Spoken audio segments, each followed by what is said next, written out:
માસી વાળાને થઈ ગયા, મારું બંધાતું નથી. મારું એ કોઈ પણ દીકરી કે દીકરો કોઈ પણ પોતાની ઉંમર થઈ જાય ને વ્યવસ્થિત જગ્યાએ બંધાય નહીં અને રોવું પડે તો એ દુઃખનું નામ છે આધિ. પણ ભાગવતજીએ એ દુઃખનું નિવારણ બતાવ્યું છે, એના મંત્રો બતાવ્યા છે, આગળ આવશે.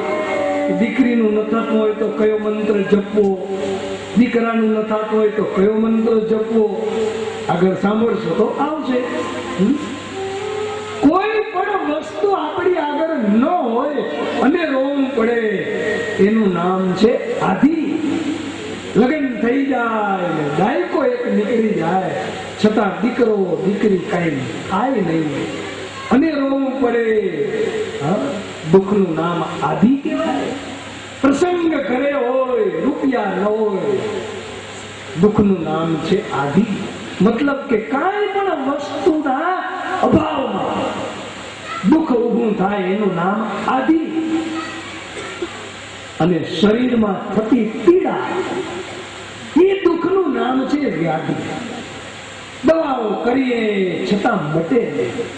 ગુડા દુખતા હોય, ડોક્ટરો બદલાવીએ, અંતે ડોક્ટર એમ કહી દે કે મટશે નહીં, દવા ખાઓ રાત રહેશે, મટશે નહીં. આ દુઃખનું નામ છે વ્યાધિ. કે ગમે એટલો ઉપાય કરો તોય મટે નહીં. ગમે એટલા તેલ ચોડો, ગમે એટલા ઇન્જેક્શન લેવો, ગમે એટલા ડોક્ટર બદલાવો, ફાકા ફાકીયું ખાઓ, પણ મટે જ નહીં. રાત્રે દવાનો પાવર હોય એટલી વાર રાત્રે વળી દુખે. અને લગભગ તમે જોજો પેલા ગુડા દુખે. કારણ છે ને નીચે જ ઉપર આવે, પેલા ગુડા દુખે, ઉઠ બેસમાં તકલીફ પડે, ખુરશી વગર બેસાય નહીં. હા, પછી ધીમે ધીમે કાળ ઉપર આવે, પછી પેટ પકડે, પછી પચે નહીં, અને પચે નહીં પછી કોઈ દી બચે નહીં. હા, ખાવાય એટલી તો પછી કેમ થાય? પચે નહીં, બચે નહીં. કાળ નીચેથી ઉપર આવે છે. કોઈ પણ શરીરમાં પીડા હોય ને દવા કર્યા છતાં મટે નહીં. એ દુઃખનું નામ વ્યાધિ, અને એક દુઃખનું નામ છે ઉપાધિ. એક દુઃખનું નામ છે ઉપાધિ. એક દુઃખનું નામ આધિ, કે કોઈ પણ વસ્તુ ન હોય અને દુઃખ ઉભું થાય એનું નામ આધિ, પણ હોય અને એ જ દુઃખી કરે એનું નામ ઉપાધિ. હોય ને એ દુઃખી કરે એનું નામ ઉપાધિ. 35 વર્ષની ઉંમર થઈ ગયો એટલે ક્યાંય ન બંધાય અને રોવું પડે તો આધિ, પણ જલ્દી બંધાઈ જાય. હજી તો 18-19 વર્ષની ઉંમર થઈ હોય ને ઘોડે ચડી જાય અને સરસ રીતે બંધાઈ જાય, પણ આવે તો ઘરમાં એવી આવે કે રોજ રોવડાવે. આ તો ઉપાધિ.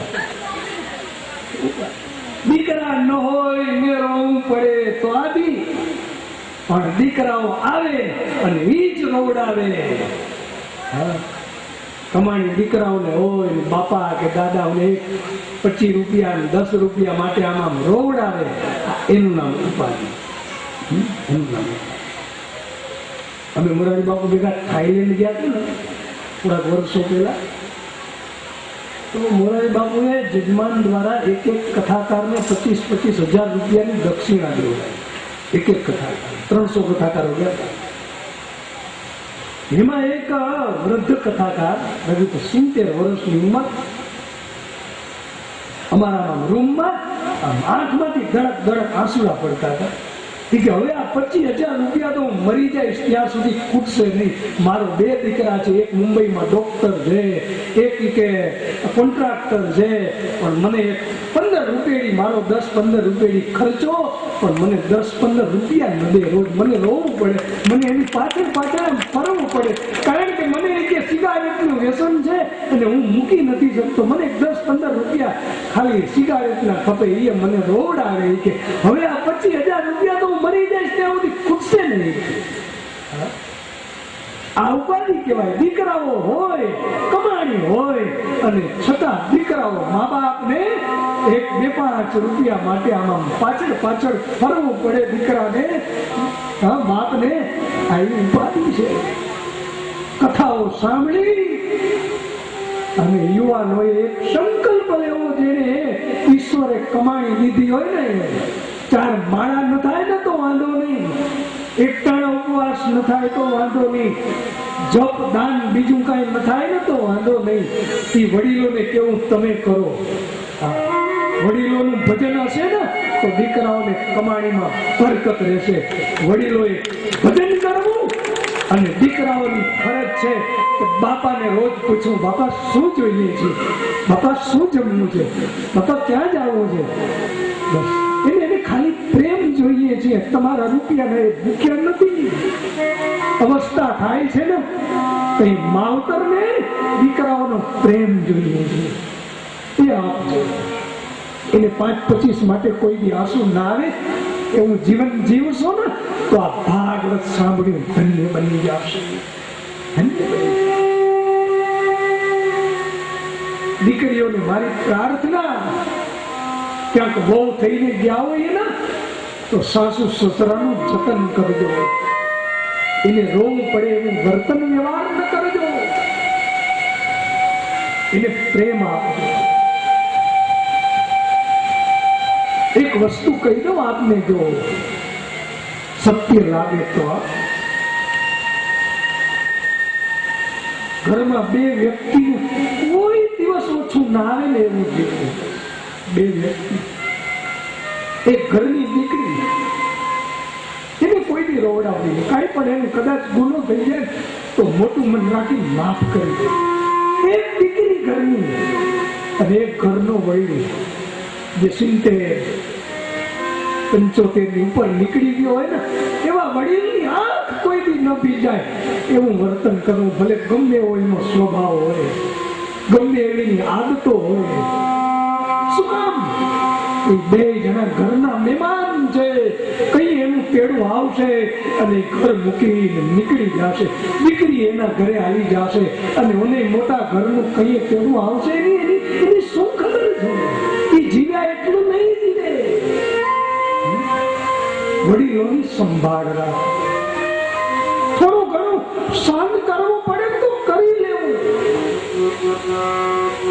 હું મારા અનુભવ ઉપરથી કહું ના તો હું ને તમે બહારનાનું સહન કરીએ છીએ, ઘરનાનું નથી કરતા. મારે કોઈ તુકારા ઉકારા થઈ જાય, મારે કોઈ ગાળ થઈ જાય ને તો ન છૂટકે એનો બદલો આપણે ન વાળી શકીએ, એને કઈ કહી ન શકીએ ને તો રોઈને બેસી રહીએ. બહારનાનું સહન કરી લઈએ છીએ પણ ઘરનાનું સહન નથી. વડીલોને સન્માન મળે. આ ભાગવત એ માને છે આપણા આગળ. ભાગવત એમ નથી કહેતું કે મારી આગળ નારિયેળ જ મૂકો, મને પીસ જ ચડાવો, મને પિતાંબર ઉડાડો, મારી આરતી ઉતારો, મને ચંદન લગાવો. આ ચંદન કરી કરી અને આ પાટિયાના બંને બદલી નાખ્યા. અને છતાં જીવનના જો ઢંગ ન બદલાય તો 100-268 કથા કરી અને શું તમે સાંભળી, જો જીવનનો આપણો રંગ ન બદલાય, આપણો ઢંગ ન બદલાય, જીવન બસ સારું બને, જીવન સારું. ભગવાનનો સ્વભાવ છે એકવાર પણ જો એને પ્રેમથી નમસ્કાર કરશો તો આદિ વ્યાધિ અને ઉપાધિ એ ત્રણેયનો વિનાશ કરી દેશે. ત્રણેય કોઈ ખોટ નહીં રહેવા દે. જગતની અંદર આપણને કોઈ ખોટ નહીં રહેવા દે. આવનાર પરિવારે કંકોત્રી છપાવી દે ને એનું છેલ્લું પૂઠું દોજો. કેટલી સરસ ભગવાનની પ્રતિજ્ઞાઓ છે, કેટલી સરસ.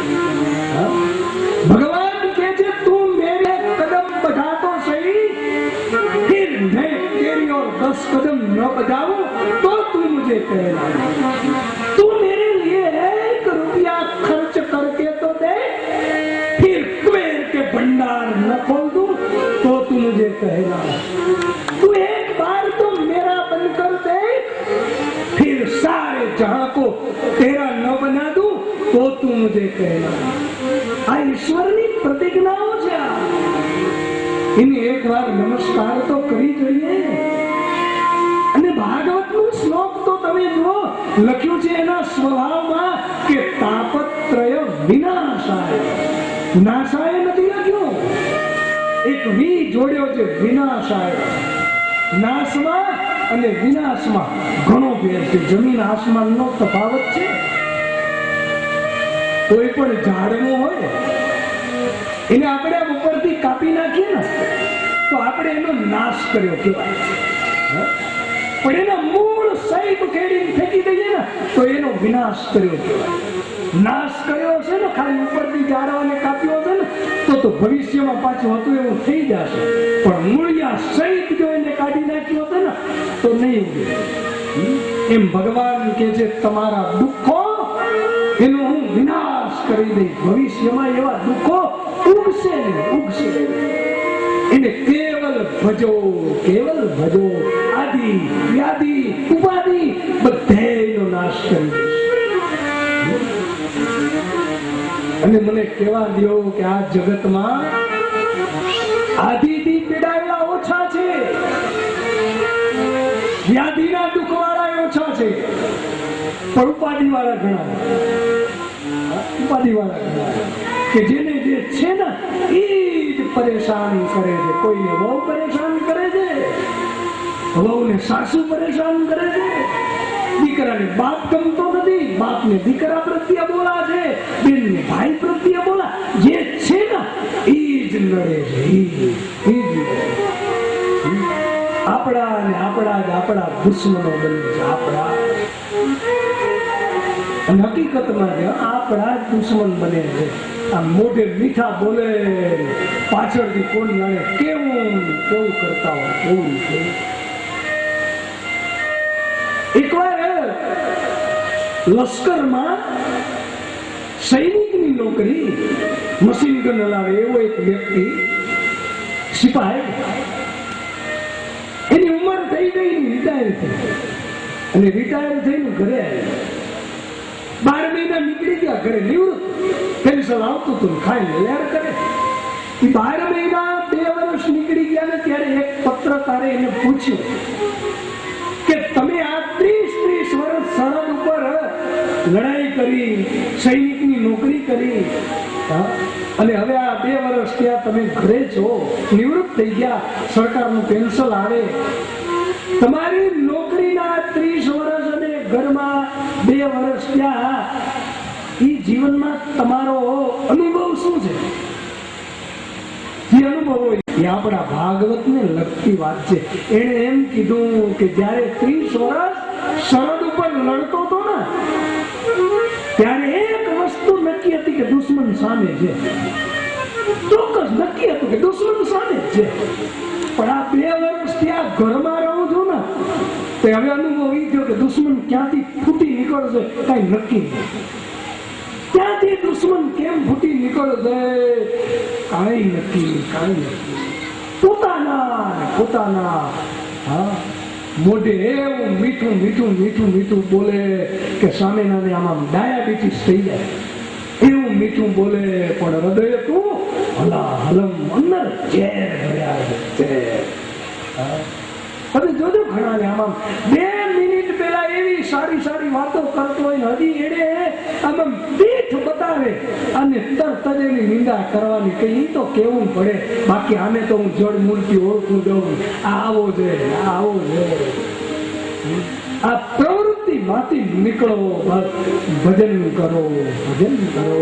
કોઈની નિંદા કરીને ક્યાં પુણ્ય મેળવવાનું છે? એના કરતા ભગવાનનું નામ લઈએ ને. એક ઈશ્વરનો એવો સ્વભાવ છે કે એક વાર પણ નમસ્કાર કરો, ત્રય વિનાશાય, બધા દુઃખનો નાશ કરી દે, એવો એક ભગવાન છે. એનું સ્વરૂપ કેવું છે તો કે સત્ય, અને સત્યનો કોઈથી વિનાશ ન થાય, એટલે એને અવિચલ કહ્યું છે, અખંડ કહ્યું છે. અને ઈશ્વર આપણને અખંડ બનાવવા ઈચ્છે છે. આ ભાગવત આખું અખંડ માંથી નીકળેલું છે. અખંડ એક પરમાત્મા, બાકી બધા ખંડિત છે. કંઈક ને કંઈક અધુરાશ છે દરેકના જીવનમાં. કોઈકને દીકરાનું દુઃખ, કોઈકને પત્નીનું દુઃખ, કોઈને ધંધાનું દુઃખ, કોઈને શરીરનું દુઃખ, કોઈને પ્રતિષ્ઠા જોઈએ એનું દુઃખ. કંઈક ને કંઈક દુઃખથી પીડાયેલા છે. એક જ પરમાત્મા અખંડ છે, અને આ ભાગવત એમાંથી નીકળ્યું છે. એટલે એનો ઓલો આંબો આવે છે ને, ગાય આંબો આખો તો નહીં ગવાય, પણ આવી એકાદ કડી જરાક ગાય પછી વિરામ લઈએ. આંબો અખંડ ભુવનથી રે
ઈશ્વરનું કાર્ય અને ઈશ્વરનું સ્વરૂપ, આ ત્રણ આજ સમજવાનું છે.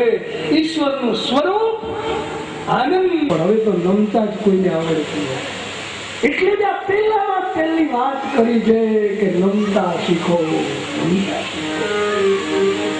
બે જણા નર, એક અજાન નર, હવે સૂકું કાશ્ય, લાવો પણ નમું નહીં. હું મરી જાઉં તો ના મરી જા. બીજી માં 5મી 4થીમાં અમને કવિતા પાઠ આવતો, સમજુ બકરા. સમજુ બકરા એવો પાઠ આવતો કે નાનો એવો નદીનો પુલિયો એક જ જણામાં જઈ શકે એવો, અને એના ઉપર 2 બકરા આવી ગયા સામે. એકને આમ જાવું, એકને આમ જાવું. પણ એ પાઠનું શીર્ષક હતું સમજુ બકરા. આપણા જેવા નહીં કે નમે એક જણો બેસી ગયો, બકરો નબળો હતો ને બેસી ગયો, સબળો હતો એના ઉપર પગ દે નીકળી ગયો. ઉભો થઈને આમાં લેવો, આમાં લેવો. કાંઈ પણ પ્રસંગ બની જાય ને તો નમતા શીખો. બકરા એ સમજુ હતા.